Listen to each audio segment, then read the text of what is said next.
The greatest men in history had the gayest habits. Any habit you called gay at 15 years old and refused to do is exactly what made all these men great. The problem is, we swore off these habits, interests, or hobbies so long ago and have talked bad about them for so long, now we're too embarrassed to even try and start them. In this video, I'm going over a couple ways to stop caring about these labels that we put on habits so that you can finally start working on being your best self. But first, I want to make clear I'm no exception to what I just said. At 15 years old, anything that I wasn't interested in or didn't understand immediately became gay. Labeling these things gay or soft just was a way to give me permission to not have to try them. I was too afraid of being called weird or a freak, so I stuck to what I knew and didn't try anything out of my comfort zone. Reading, journaling, meditation, poetry, art, theater. Even as I got slightly older, things like cooking, keeping a plant alive, lighting a candle, just sitting down to think, or giving your boys a hug, I never would have considered doing any of them because it's just not what dudes do. But at 25, it's so painfully obvious that these things are just human. Not manly, not feminine, human. And what these labels do more than anything is make you lose time. And that time you lose where you can be building these things into your daily routine hurts you in two ways. First, you miss out on a ton of growth. There's a reason why the greatest, most recognizable men of all time did the same things, which I'll get to after point number 2, which is when you actually want to start doing these things, it goes completely against who you've been for the last who knows how many years. It's an identity shift. You're changing who you are.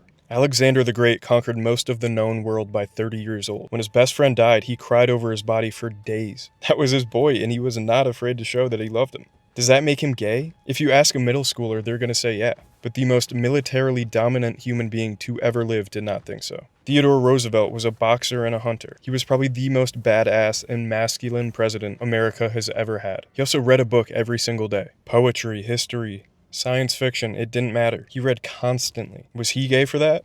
Young men today might call him soft, but what that did for him was make him the smartest man in almost any room he walked into. Marcus Aurelius, the Roman emperor, one of the most powerful men to ever exist. He wrote in a journal every day, literally kept a diary, talked about his feelings, his failures, his fears. Today, it's one of the most famous books in the world, and it's been shared for 2,000 years. Even 5 years ago, I myself would have called that gay. But today, it's one of the most important books I've ever read. If you lay these examples out on paper and take away the names, meatheads in a locker room somewhere that literally play grab ass in the shower would hear some of these examples and call them gay. The second they hear that they read or write or care for others, it's like their hard drive is wiped, and they dismiss the entire man, as if the gay habits infect them and turn them into something that can't be fixed. No amount of conversion therapy or praying the gay away are going to save them. It's just another guy lost. But the bigger pattern consistently shows that the greatest men in human history, the warriors, the emperors, the scientists, inventors, athletes, they did all the habits a modern man would be embarrassed about if people knew he did them. They didn't do them once in a blue moon, but they did them daily, to the point where they were part of their identity, where they literally refused to go without them. They wrote, read, sang, cried, told their boys they loved them, kept records of their inner lives because they understood there was value in it, that someday wisdom could be pulled from it. Maybe the goal wasn't to share their words with others, but if it helped them improve, then it would be a positive for everyone around them. They cared about beauty, creating things of lasting value. They were sensitive and emotional and didn't bury it. Then probably in the 1990s, some dickhead high schooler saw a kid writing alone at a table or drawing a flower in the courtyard and called him a homo, so now we can't do any of the things that are good for us, that have always been good for us.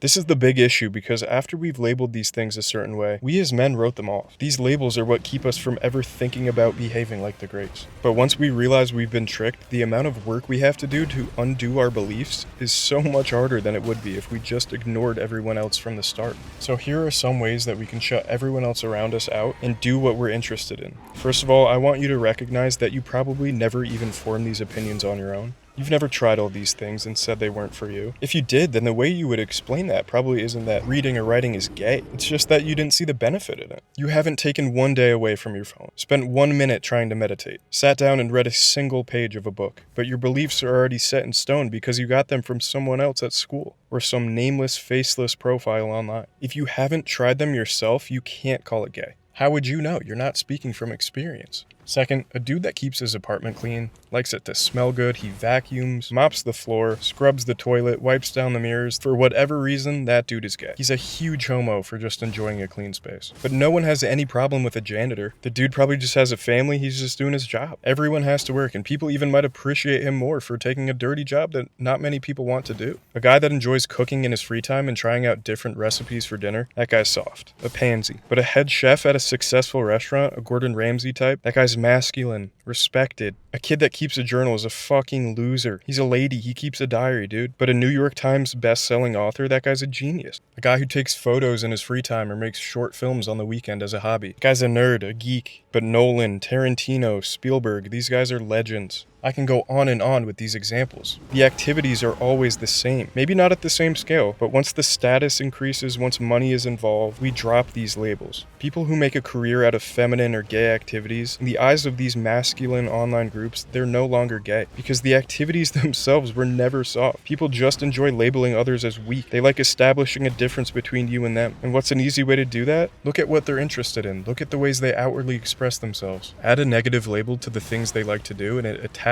themselves to the person. Now, where they just had weird interests before, the person as a whole is weird. But if you become successful enough, the labels fall away. And at the same time, who gave those people the authority to label all these things anyway? Ignore them. They're harmless. Their words mean nothing. Which brings me to point number 3. More and more, the coolest dudes, the ones I respect the most, are the dudes that have an interest and are unapologetic about it. The superhero or anime nerds, history buffs, bookworms, whatever the fuck it is. If they like something and are willing to admit it to the world, and not let the world prevent them from doing it just because they're called names by other grown men, those dudes are pretty badass, bro. The confidence alone to do that is something you should strive for. We don't want to act the way we see others do, because oftentimes we see it results in them being made fun of, cast aside, othered. But if you don't do that yourself, if you don't join in and start making fun of them, and instead try to genuinely appreciate the balls it takes to do the nerdy and gay shit proudly, you won't care as much about what others think. Take inspiration from the weird sources. Listen to fucked up music. Watch dumb motivational videos. Whatever works is what works.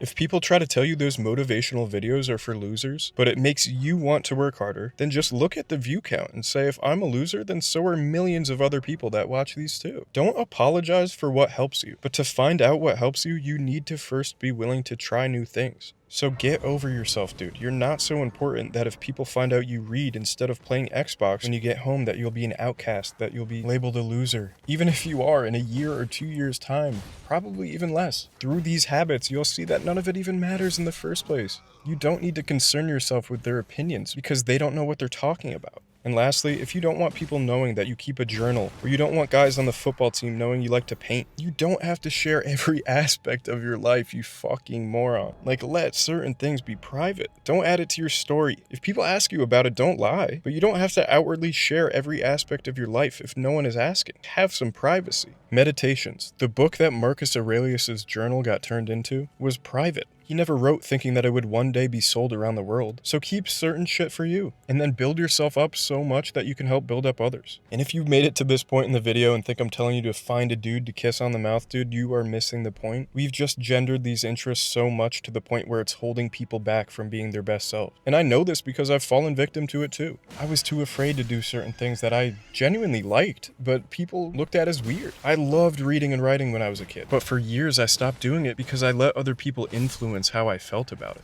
And I know the value in these things because I got sober doing the gay shit. Before I got sober, I would have clowned myself for half the things I tried or what I'm saying to you right now. And then my life got bad enough that I actually had to try something different. I came to the point where I had to stop caring about what people thought. I would have rather had things work and me be labeled as a weirdo than live through hell every day for the rest of my life. And honestly, dude, again, once you start doing these things, you realize no one gives a shit about you. The amount of people that know I like to read, to write daily is a handful of my closest friends. I bet even then, like if I told 2 or 3 of them I did that, they would be shocked. They wouldn't remember that I do this. Like, people just don't care about your habits that much. Like, as long as it's not affecting people, they just don't care about what you do in your day-to-day life that much. I had to actually sit with myself to try to understand me and my own situation. I reflected, I wrote it down. For the first time in my life, I talked to myself and others honestly, in order to feel the things that I'd been numbing for years. While this hopefully opens your eyes to some of the misconceptions you have about these things in your own life, it's also a reminder to me about what has helped me in the past. All of these things are things I've done daily. And besides God, they are the reason that I went from an alcoholic at age 14 to where I am today. And lately I've been letting these habits slip. I haven't been doing them as much. I got complacent. In a way, this video itself is a journal entry. But to sum it all up, go back over that mental list of everything you've written off out of fear of being called gay, a bitch, pussy, feminine, whatever words you have in your own vocabulary for it. Then pick one thing and give it a shot. Give it an honest, fair chance. Read the book, write the thing down, sit still for 10 minutes. Call your friend and actually tell them what's going on in your life. Take a fucking acting class. Learn an instrument. Cry if something moves you. Let yourself believe you can actually be emotionally moved. Don't be some robot who can't be hurt. Get over yourself, dude. It's not gonna make you less of a man. And you can find countless examples of the greatest men who have ever lived doing all of these things. The habits aren't gay. They're human. And you're a human first. Everything else comes after. So do the gay shit. Peace.